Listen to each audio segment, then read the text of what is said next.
자, 부등식 하나를 제가 여기다 이제 적어봤습니다. 지금 이제 요 강의를 또 찍는 이유는 역시 마찬가지로 어제 이제 만나본, 사실 저는 이제 고등학생 위주로 강의를 하는 사람이라 중학교 친구들을 만날 일이 거의 없는데, 이제 오랜만에 시간이 좀 나서 중학생 상담을 하면서 한번 어떻게 공부를 했나 한번 체크를 한번 해보는 시간을 가졌는데, 이제 약간은 좀 안타까운 거죠.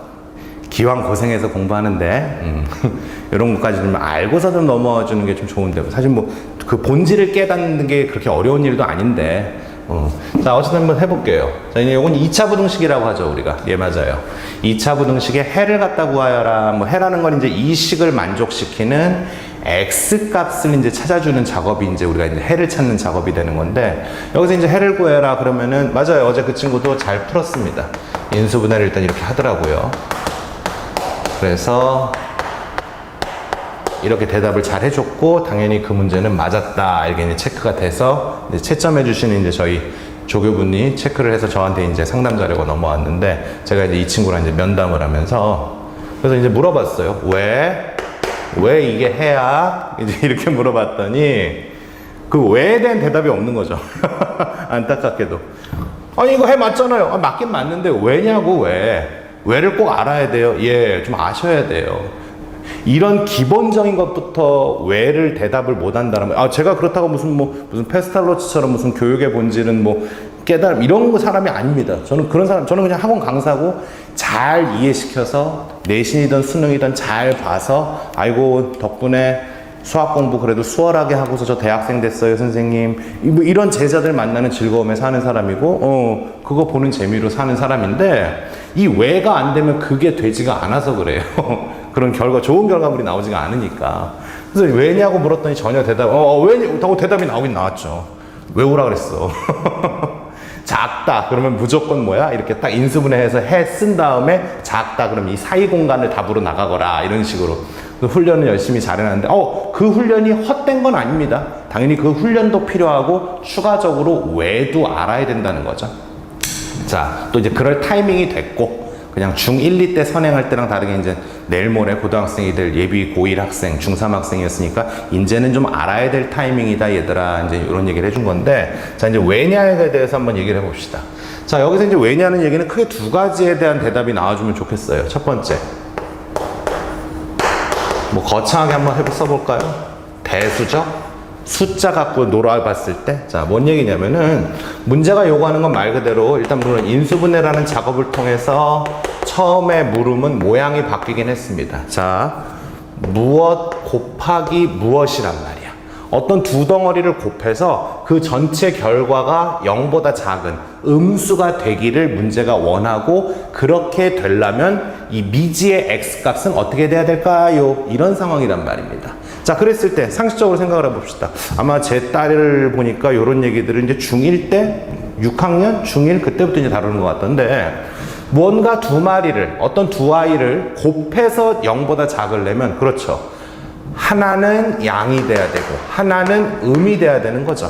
양과 음을 곱해야지만 0보다 작은 음이 되는 거잖아. 물론 이제 양 음일 수도 있고 양일 수도 있는 겁니다. 그죠? 그런데 여기서 잠깐만 또 한꺼풀 더 이제 1단계 이런 생각을 했다라면 2단계.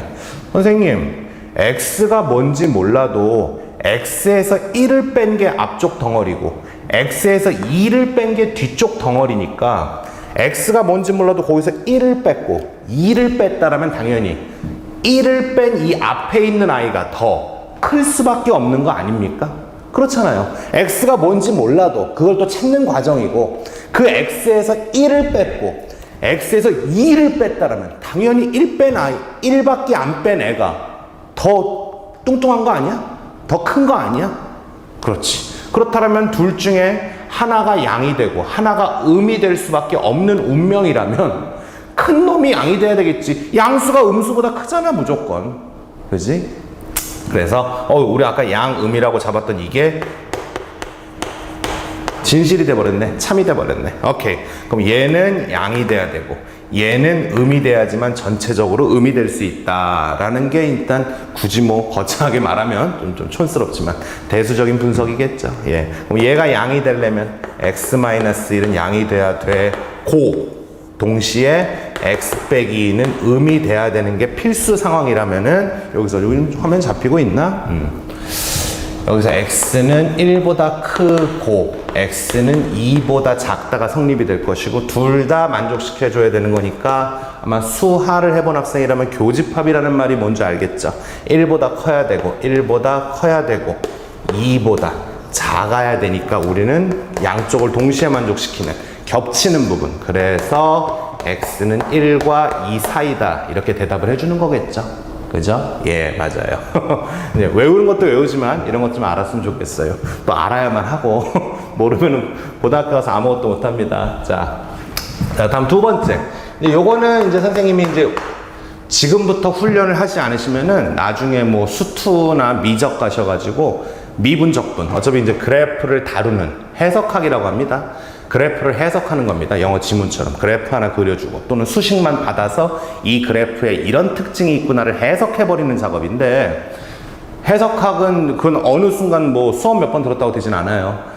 저 늦어도 중3이나 고1 때부터 어차피 중3 수학이나 고1 수상이나 거의 싱크로율이 뭐 한 70% 이상 되니까 그때부터 자꾸 그런 식으로 생각해버릇하는 습관이 좀 있었으면 좋겠어요. 무슨 말인 거 아니? x제곱 마이너스 3x 더하기 2가 0보다 작으랍니다. 그럼 여기서 순간적으로 제가 아까도 2차 함수 얘기하면서 는이 최고 중요한 기호다라고 말씀을 드렸는데, 이만큼을 한 문자 잠깐 y라고 놓는다라면은, 자, 문제 좀 볼게요. 이거를 y라고 놨기 때문에 우리는 자연스럽게 여기서 y는 x제곱 마이너스 3x 더하기 2라는 뭐? 그렇지. 중3 때부터 보던 2차 함수가 갑자기 하나 만들어졌습니다. 처음에는 2차 부등식이었는데 2차 함수가 하나 만들어졌어요. 다음, 는이라는 기호를 제발 무시하지 맙시다. 문제가 원하던 거는 이만큼이 0보다 작기를 희망했고 이만큼을 우리는 y라고 놨기 때문에 y가 0보다 작기를 희망한다라고 보는 것도 괜찮죠. 그죠? 즉 문제 퀘스천은 y가 0보다 작기를 희망한다라는 거죠, 지금. 자, 그럼 순간적으로 여기서 이 아이를 그래프를 그릴 수 있죠. 그래서 중3 때부터 2차 함수 그래프를 가르친단 말이죠. 이 아이를 그리는 건 일단 잠시 그냥 빠르게 그리고 생략하겠습니다. 여기가 이제 1이 나오고 여기가 이제 2가 나오는 거잖아. 그지? 아까 좀 전에 찍었던 영상에서는 고등학교에서 무언가의 최대 최소를 묻는 거는 늘 격식이 있다. 누군가의 최대 최소를 구한다라면 그 누군가를 제발 왼쪽에다 혼자 놓고 는 이런 패턴이 있다라는 것처럼 여기도 마찬가지죠. 이건 또 역시 이건 대학가도 마찬가지고 수학의 본질이 그런 것 같아요. 늘 우리는 y 값을 가지고서 문제가 원하는 걸 찾고 그곳의 주소를 x로 대답하는 게 일반적인 약속입니다. y로 찾고 x로 대답한다. y로 문제가 원하는 지역을 찾고 그곳의 주소를 x로 대답한다. 이게 그럴 수도 있어요가 아니고 이거는 뭐 몸에 배야 되는 팩트란 말입니다. 자, 그러다 보니까 y가 0보다 작으래요. 물론 1사분면, 2사분면, 3사분면, 4사분면에서 xy 값의 양음에 대한 훈련 당연히 시켜야 됩니다. 중1 때부터 하는 걸로 알고 있어요. 선생님 딸이 지금 중1 거 하고 있는데 그리고 요즘 그런 거 하고 있더라고. 자, y가 0보다 작은데 어디예요? 그렇죠. x축 아래입니다. x축 아래 여기 있잖아요. 여기 0보다 작은 값들 여기 모여 있잖아. 그럼 그곳의 주소는 가만히 보니까 x값 얼마하고 얼마 사이 1하고 2 사이에 몰려 있네. 그래서 우리는 이렇게 대답하는 것 뿐이에요. 이런 식으로 됐어요? 물론 이제 여기서 개념을 좀 더 확장하면은 이 그래프를 적당히 쪼개가지고 그래프 두 개로 바라보는 거. 이것도 근데 어머니 그래프 두 개를 바라본 겁니다.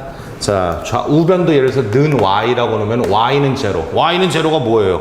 y는 제로가 뭐니라고에 대해서 지금 대답을 못하는 학생이 있다면은 다시 한번 본인을 스스로 좀 뒤를 한번 돌아봤으면 좋겠어요.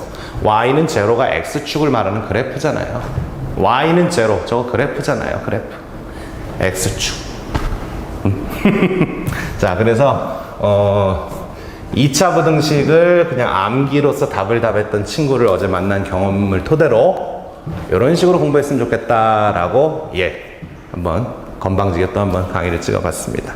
오케이, 열공하십시오.